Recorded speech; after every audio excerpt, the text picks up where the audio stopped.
शक्रिय तद्वद्कामायं प्रवशन्ति सर्वे स्वशास्त्री वाप्नोति न कामकामी.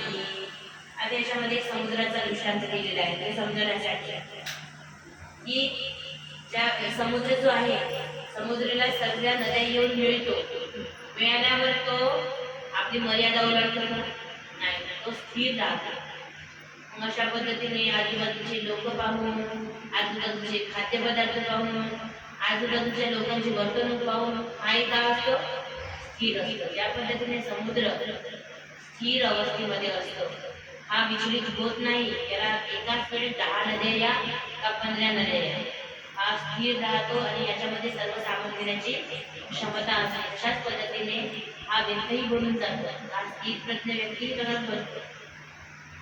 विहाय कामन्य सर्वान् माश्चरति निःस्पृह निर्ममो निरहंकार शांतीमध्ये गच्छति.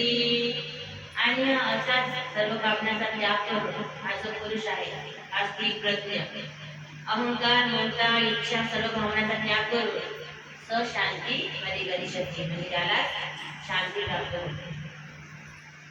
एषा ब्राह्मी स्थिती पार्थवैना प्राप्य विमुह्यति स्थित्वा स्यामन्तकालेऽपि ब्रह्मनिर्वाण गच्छति.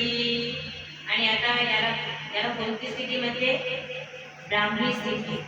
अशा पद्धतीने हा त्याग करून परमात्म्यासोबत आपला म्हणजे संवाद साधून तो ब्राह्मी स्थितीला झाला जातो, म्हणजे परमेश्वराच्या आनंदाला ब्रह्मसुखाला तो प्राप्त करून घेतो. इति श्रीमद्भगवद्गीता सुपनिषत्सु ब्रह्मविद्यायां योगशास्त्रे श्रीकृष्णार्जुन संवादे सांख्ययोगो नाम द्वितीयोऽध्याय.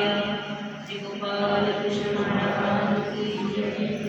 आज आपण हे निमित्त जे आजची जी लीला आहे, की देव